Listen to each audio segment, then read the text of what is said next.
देखिए ये जो है यहाँ पर पिछले 1 साल से माँ मातंगी दिव्य धाम की स्थापना की गई है और 3 महाविद्या यहाँ पे विराजमान है, माँ मातंगी, माँ बगलामुखी और माँ छिन्नमस्ता।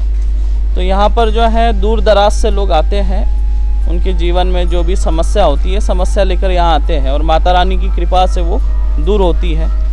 और यहाँ पर जो है पर्चा भी बनाया जाता है, जो उनके मन में प्रश्न होते हैं उसके उत्तर जो है पर्चे पे लिख दिया जाता है।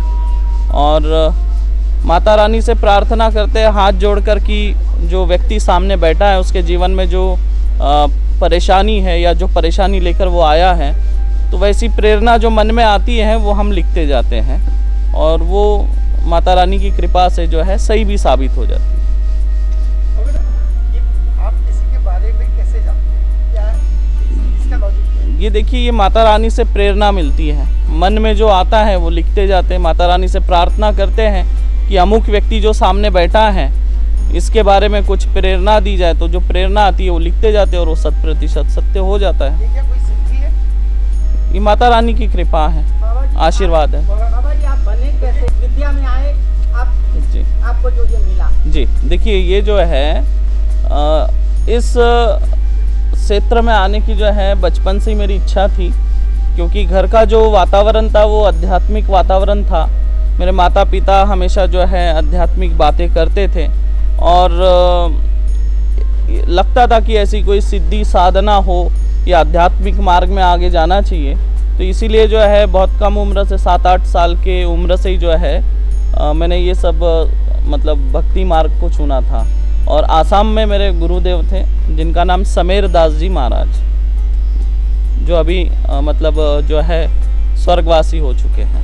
गुरुदेव की आप कोई विद्या की साधना किए हैं या गुरु जी की साधना की है? गुरुदेव तो वैसे 9 महाविद्या के साधक थे, 10 महाविद्या में से, और हमने 3 महाविद्या की साधना की है भक्ति मार्ग से, माँ मातंगी, माँ छिन्नमस्ता और माँ बगलामुखी।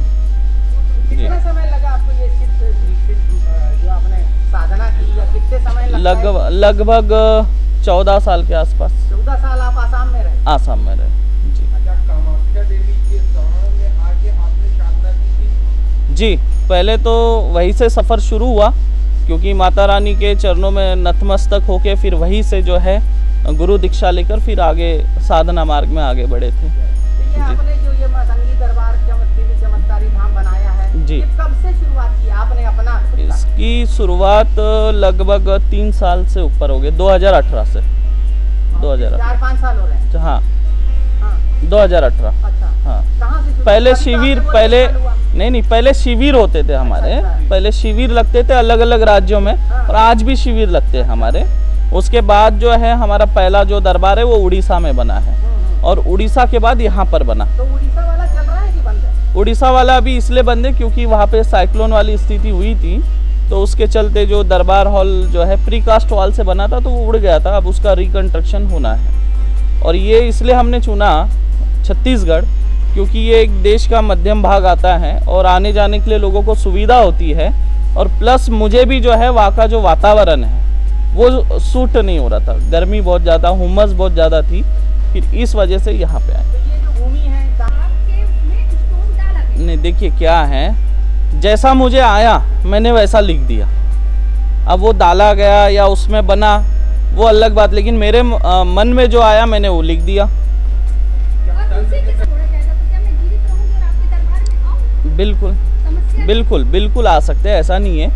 देखिए, प्रेत लगते हैं इसका मतलब ये नहीं कि वो मार ही दें। प्रेत लगने से मनुष्य परेशान भी होता है, जीवन में कई तरह की परेशानी उलझने भी आती है, तो परेशान तो रहते हैं। और प्रेत दरबार लगता ही है यहाँ पर भी, काफ़ी लोग आते हैं, उनके शरीर में प्रेत आते हैं और फिर बाद में चले जाते हैं यहाँ। जी, मंदिर में जो घंटी इसलिए बांधते हैं लोग यहाँ पर आकर कि ऐसा माना जाता है, माँ मातंगी जहाँ पे भी माँ मातंगी का मंदिर हो वहाँ पे घंटी बांधने से उस घर में जो है तंत्र बाधा हो या फिर अकाल मृत्यु हो, इस तरह की चीज़ें नहीं होती है। माता रानी सुरक्षा करती है, इस कामना से बांधते हैं। महाराज जी, दरबार कब लगता है और क्या प्रोसेस है? जो लोग आते हैं, जो पूजा सामग्री लगती है तो उसका तो चार्ज लेंगे। अगर पूजा सामग्री खरीदेंगे तो वो उसके हिसाब से जो हवन होगा, हवन में लगने वाली सामग्री के हिसाब से होता है। नहीं हमारी जहाँ पे 31,000 अलग नहीं अलग नहीं है, नहीं वहाँ हवन होता है। नहीं, सुनिए मेरी बात। हवन अगर आप कहीं से भी अगर हवन कराएंगे तो सामग्री खरीदेगी कि नहीं? तो आप भी ला सकते हैं, इसमें कोई मना नहीं है। अगर आप बाहर से खरीद के लाना चाहे तो आप बाहर से भी ला सकते हैं। नहीं 8,000 रुपए एंट्री फीस, उसके बारे में क्या कहेंगे? देखिए एंट्री फीस मैं आपको बता रहा हूँ, आप बोल रहे हैं कि फीस लेते हैं, लेकिन आप ये नहीं, उसका दूसरा पहलू नहीं देख रहे। सिक्के के दो पहलू होते हैं, एक पेड दरबार है तो हमारा निशुल्क दरबार भी है। निशुल्क दरबार में हवन सामग्री से लेके, पूजा पाठ से लेके, पर्चा बनने से लेके और एंट्री शुल्क वगैरह कुछ नहीं, और सबको समान भाव से देखा जाता है। सबको समान भाव से देखा जाता है। जो पेड में आया वो भी निशुल्क में आते हैं, तो उनको कोई अंतर नहीं दिखता। मतलब दो तरह के दरबार चलते हैं आपके, एक पेड वाला हाँ। और एक अनपेड फ्री वाला। हाँ फ्री, क्योंकि ये एक सेवा है। देखिए जो पेड कर रहे, पेड में कौन आता है? जिनकी क्षमता है या जिनको जल्दी अपना काम करवाना है वो लोग आते हैं, लेकिन उसी निधि से जो है बाकी लोगों की सेवा करते हैं ना हम, जो निशुल्क चल रहा है, तो उसी से तो हम लोगों की मतलब सेवा कर पाते हैं। हाँ एक सवाल है, हाँ, दिव्य शक्तियाँ मतलब मेरी नहीं, यहाँ पर धाम में दिव्य शक्ति है जो कि 3 महाविद्या विराजमान है। माँ मातंगी एक ऐसी महाविद्या है जिनको ब्रह्मा विष्णु महेश तीनों पूजते हैं, और देवताओं में सर्वप्रथम पूजने वाले भगवान विष्णु थे।